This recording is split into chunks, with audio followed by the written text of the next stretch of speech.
inspired by a true crime, and this one was an unsolved one, and it was a locked room mystery. I have my notes, but I probably own more by her than the average person. She wrote longer than even Agatha Christie. Hey everyone, welcome back to my channel. I'm Leandra, the TBR0, and my goal is to lessen my physical TBR one book at a time. To my side, you can see this huge stack of books, all of them featuring 10 different authors. Many books are associated to the same author, and really today what we're going to do is talk about 10 crime writers that I really want to get to in 2024. 5 of them are authors in which I've read at least one book by them before, and there are 5 that I own some of their books, but I still haven't tried them. Be sure to let me know in the comments if you have read any of these authors before, and if I have the titles that you would definitely recommend. I just realized that I didn't give credit where credit is due. I was inspired to do this video from Criminali. He recently, in the last week, did his own version of 10 crime writers he wants to read in 2024. I just really enjoyed that. It gave me so many ideas myself, and so I'll be sure to link him below so you can go support him, see what 10 books he's gonna read, and obviously he's an expert on the subject, so you should go listen to him. Alright, that's all I wanted to say. Thank you. Let's just get into the video. Now that I have taken down that precarious pile of books into more manageable, singular piles by author, I'm ready to talk about these 10 crime writers. What I'm really excited about is among these writers, I have about a century's worth of crime writing. They range from golden age and hard-boiled narrative, both the American and the British variety, all the way up to more modern thriller suspense writing. So I think I'm going to have a really exciting year if I can read all 10 of these authors. The first 5 I'm going to talk about are authors that I've never tried before, but I do own at least one book, whereas the latter half of this video is going to be dedicated to the 5 writers that I have tried before, and I really want to return to them this year. So the first author I'm going to talk about is actually Anthony Horowitz. So the one book I own by him is Magpie Murders. I've owned it for quite a few years. I know that the second book in the series has already come out, Moonflower Murders, which actually came out about 4 years ago. This came out in 2016. So if there is going to be a third book, I probably should have checked to see if this was a duology or not, then we're kind of due for a third one, so maybe this is the perfect time for me to get into this, on top of the fact that the TV series is out that the BBC came out with, and I really do want to watch it. Haven't gotten to it, of course, because I haven't read this.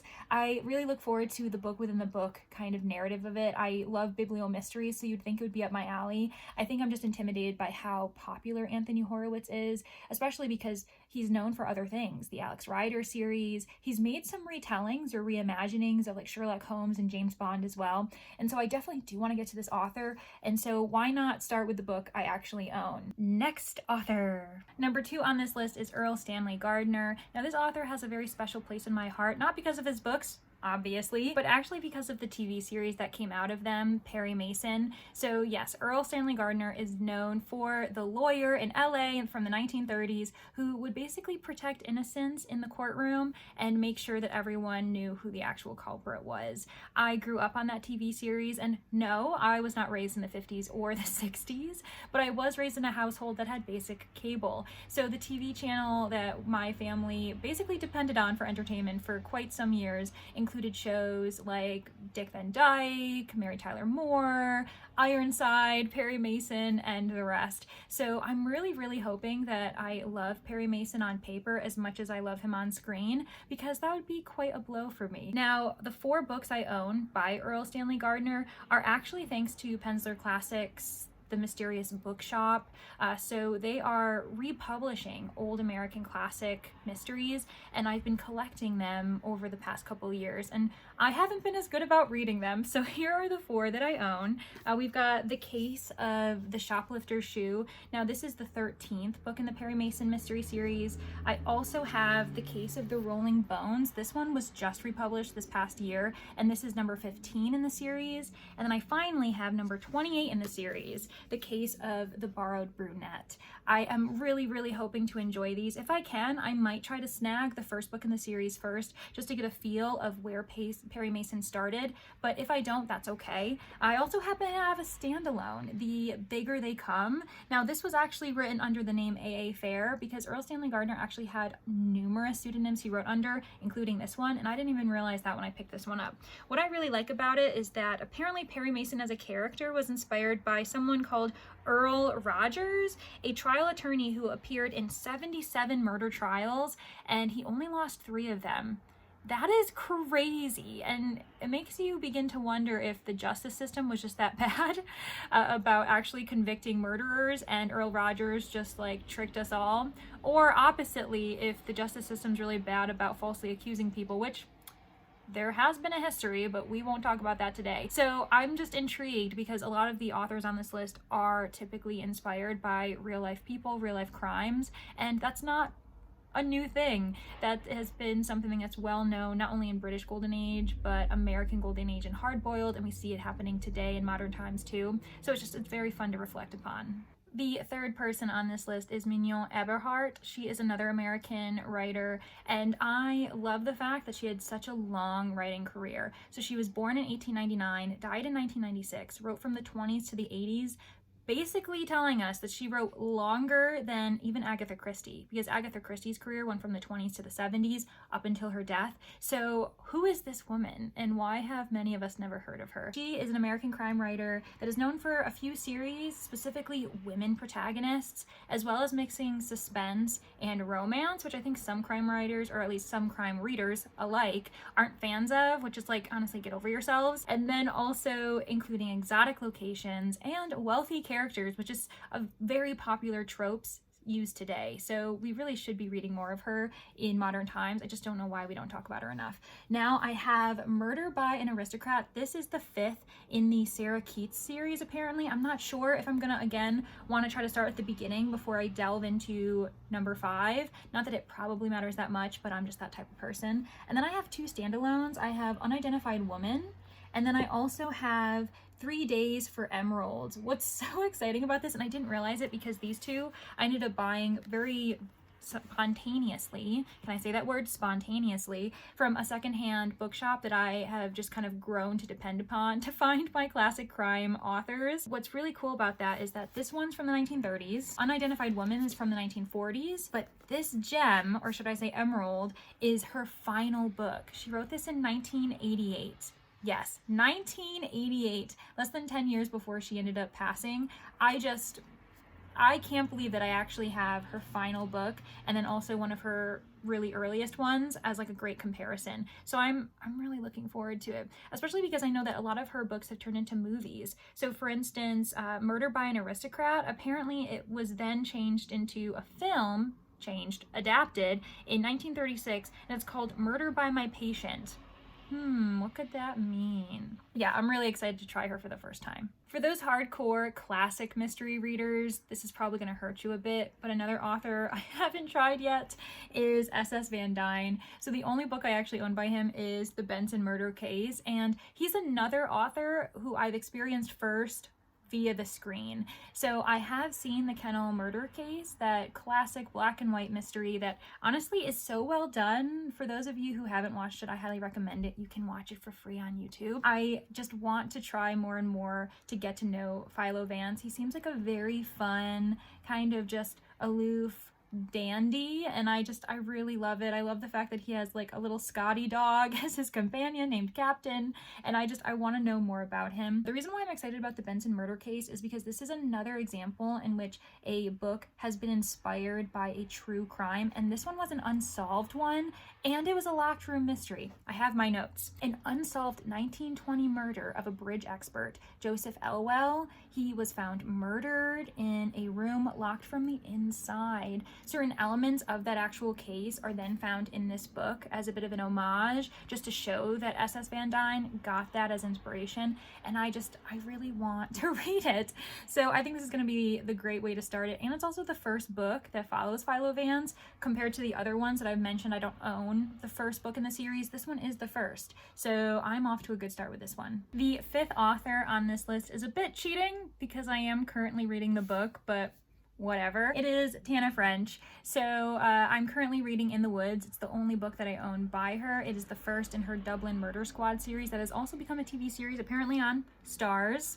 Not sponsored. I am having a really good time with it so far, so I'm looking forward to continue reading her. So what I will say is that yes, I technically haven't finished a book by her yet, but I promise I won't count this as the one that I do for 2024 because I'm currently reading it. So in 2024, I promise to read another book by Tana French once I finish this one. Either one of her standalones, like The Searcher, or her newest book, The Hunter, which also looks really good. But I'm currently buddy reading this, and it seems as though if my friends and I enjoy it enough, we might buddy read the entire series. So here's to that. I love the fact that she is American Irish, and all of her books are set in Ireland. Specifically, I know that The Searcher, she was talking about this on a podcast once, where she was inspired about mixing some of the American Wild West with the terrain of Ireland, and how they actually, the two settings, have a lot in common. What a concept. I love that idea. So I'm really looking forward to investigating her a little bit more. This is the second modern author on my list. Most of the authors I'm going to talk about are those that have already passed, in which they had a very long or short, unfortunate career, and they are no longer with us. But Tana French is one of the ones who is still alive on this list. So I want to enjoy her while I still, oh, what am I saying? Nope, go back. Nope, anyway. Number 5 on this list. Anyways, on to number 6. Now that we have reached halfway through the video, this is your reminder to consider subscribing to my channel. You also can simply like the video if you've realized at this point that you're having a good time, that you want to keep going, or maybe jot down a few things in the comments that you want to reflect upon. Maybe any of the authors that are your favorites that I've mentioned. Is there an author that you are surprised I didn't think to include in my 2024 want to read list? Let me know your thoughts. Let me know your reactions and everything else under the sun. Thank you all for watching. I hope you enjoy the rest of it. And also, complete any or all of the homework I just gave you. On to number 6. Now, this is the start of the authors where I have read at least one book by them, and I'm really hoping to add to my knowledge of them through my reading. So the first person I'm going to talk about is actually Dorothy B Hughes. So I have read In a Lonely Place. I should have thought to grab the book that I read by her, but I didn't. So here we are. You're going to have to enjoy a little image to the side here. Now, that was published in 1947. The reason why I read that is basically because of Get a Clue Readathon. If you have no idea what I'm talking about and you're watching this video dedicated to crime writers, you need to know what it is. It is this amazing readathon, all inspired by Clue/Cluedo, and it is hosted by Rainy Blue Reads. She hosted it last November. She'll probably be hosting it next November, so you should probably subscribe to her already so that you can be prepared for her announcement video next year. I absolutely adored Dorothy B Hughes the first time around. I know that it also is a film. I've seen the film, and I will say I think the writing is better. Oh my gosh, I can't get over the fact that this woman has been able to write such a moving, hard-boiled narrative that really makes you think, especially because she turns it on its head. We're not following the detective, and I don't want to say too much more about it, but what I really appreciated was a woman writing about a serial killer in the 1940s, targeting women, strangling them, and just reflecting upon the fact that there are so many moments where women still feel unsafe nowadays, but thinking about how much more vulnerable women were in the 1940s as far as not having, cell phones, and there just not being as much knowledge about women being preyed upon as there are today. Oh my gosh, it was chilling in the best way. Now, all 3 books that I do own by her also come from Pensor Classics, so this is pretty much a video that is partially an homage to them because they are making sure that these books are getting republished, that the public isn't forgetting about these authors, and I'm really grateful for that. One book that I have is Dread Journey. I also have Ride the Pink Horse. And then finally, I have The So Blue Marble. Now, these are from 1945, 1940, 1946. Clearly, I am in the age of the 1940s with Dorothy B Hughes, and I absolutely love it. What is crazy about this, though, is that they didn't start making films by her, decades and decades later. In a Lonely Place with Humphrey Bogart came out in 1950, only 3 years after the actual book came out. And so clearly everyone knew back then immediately that she was a hit, that she would be an author we'd continue to talk about, and I think we should keep doing that. Funnily enough, I'm going to take out my notes too. She wrote in 1978 a critical biography of Earl Stanley Gardner. I didn't know that when I started making this list, so when I was doing my research, I was like, what are the chances? It's called Earl Stanley Gardner, The Case of the Real Perry Mason. Awesome. The 7th author on this list is someone that I absolutely adore, that I also think is even more so obscure as far as general knowledge about her. I just think people need to know more about her because I love her work and I'm trying to read more and more of her canon. I'm trying to own all of her canon, and I'm I'm not close, I would say, but I probably own more by her than the average person. This is Craig Rice. So her actual name is Georgiana Ann Randolph Craig. I have read 4 books in her canon so far. I've been trying to read them in order, specifically the John J. Malone series. The books that I do own by Craig Rice and that I have read include 8 Faces at 3, The Corpse Steps Out, The Wrong Murder, and The Right Murder. I also have a stack of books that I haven't read by her, but I'm just, as I said, slowly collecting her work. And so we have Trial by Fury, The Unfortunate Title, which is The Big Midget Murders, Having Wonderful Crime, My Kingdom for a Hearse, The Lucky Stiff, and finally, Home Sweet Homicide. Now, Craig Rice was writing all throughout the 1940s, and I'm really upset by how short her career was, mainly because, I would say partially because of her health. She ended up being well known for her alcoholism, her substance abuse, and she eventually ended up dying due to an overdose of barbiturates and alcohol poisoning.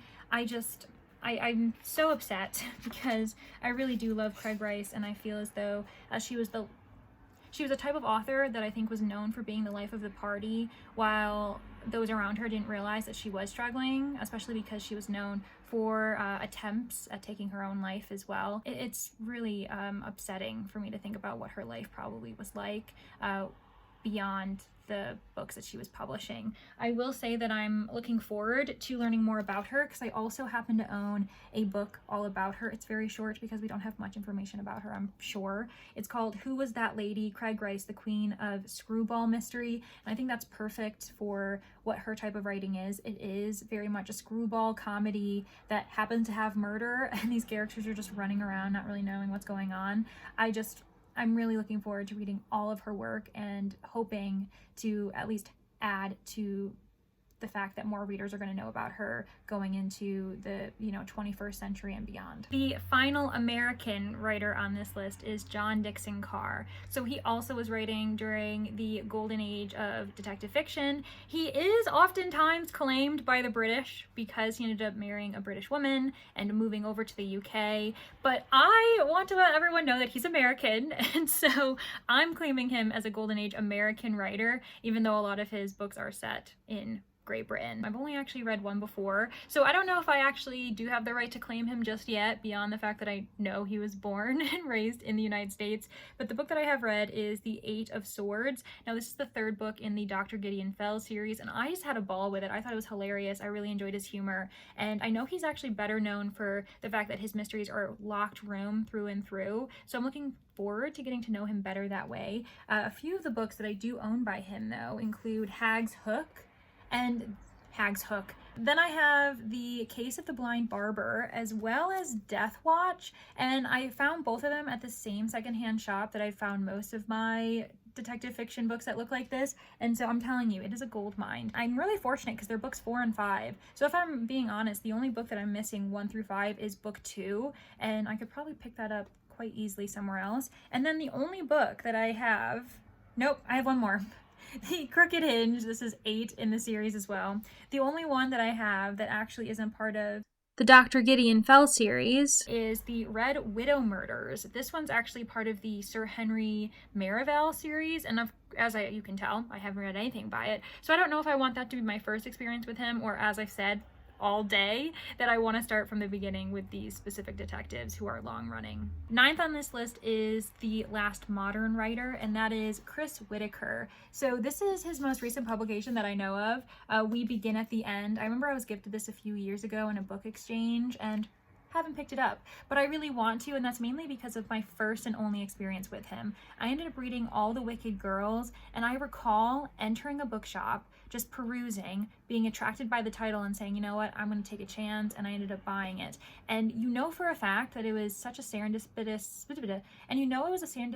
experience because I was living in Belgium at the time, and so I was perusing a bookstore in Belgium, and I picked it up, decided to read it, absolutely adored it, and then when I came back to the US and I was recommending it to people, we all discovered that that specific title in his canon has not been published in the US yet. It still hasn't, which is really frustrating because I believe it was published back in 2017 and I still think about it. I'm also surprised because he's a British author who tends to base his settings in the United States. All the Wicked Girls is set in the southern United States, in kind of the Bible Belt area, for lack of a better regional term, and I was obsessed with it. I really enjoyed the young children characters. They were teens trying to figure out what was going on. Girls were going missing. There was all these conspiracies happening, and there was a lot of, I would say, social commentary on the economic discrepancy between different people, especially those in southern states in the United States. Meanwhile, this book is set in California. So very different vibes, although you can see Chris Whitaker coming through, at least his tendencies, because there is apparently another child protagonist in it, but we also get a bit of a police procedural vibe because the inspector, detective, police officer happens to also be a main character. And the final author on this list is probably the most prolific one, even though, as we've proven, she hasn't had the longest career among the 10 that I've mentioned, because Mignon Eberhardt had actually destroyed her on that with 60 plus years. We are talking about Agatha Christie. So I've read about a third of her canon so far, approximately 15 to 20 books. I can't remember the numbers right at this second, but I do want to keep reading her. I want to get to know more of her characters. There are some really well-known titles that I actually haven't tried, 2 of which I will highlight today include A Murder is Announced and By the Pricking of My Thumbs. Now this one is probably not as well known because it's Tommy Tuppence. It's an older Tommy and Tuppence as well, whereas I think when we talk about that sleuthing duo, we're more likely to talk about The Secret Adversary or Partners in Crime, whereas this is when they're a bit older protagonists. But the reason why I really want to read this is because my father just read it. It's weird that this is his first ever Agatha Christie. That wasn't intentional. It was just that I had another copy of this that I happened to leave at my, family homestead. And so he picked it up and I was like, it probably wouldn't have been the book I would have chosen for your first experience, but here we are. And so because he read it, I really want to read this so that I can talk to him about it. Meanwhile, A Murder is Announced is just one of those classic Agatha Christie's that a lot of people talk about. Oftentimes, I believe in like the UK especially, it can be their first, like someone who adores this author, this might be their first Agatha Christie, whereas in the US, you always hear that it is And Then There Were None, oftentimes because it's taught in school. That might sound strange to some people who aren't from the United States, being that it's a kind of grisly thriller for Agatha Christie at least, and I really want to read more of her well-known canon so that I can say that I've read them all before I start delving into her lesser known stuff, if Agatha Christie even has lesser known stuff. All right, those are the 10 crime writers that I am desperately hoping to read in 2024. As I said somewhere in this video, please let me know in the comments if there are any titles that you recognize that you think would be good starting points for these authors, if they're among those that I haven't even tried before. I would love to hear your thoughts. I would love to hear your own lists, your own group of authors that you're hoping to get to in 2024, because why not? I can always add more authors to my mental TBR if they aren't already on my physical one. I hope you all have a lovely day. I wish you luck as you try to explore more crime writers. I hope that one author I mentioned was new to you. That would be lovely to hear. And yeah, I'll see you all in the next one. Bye!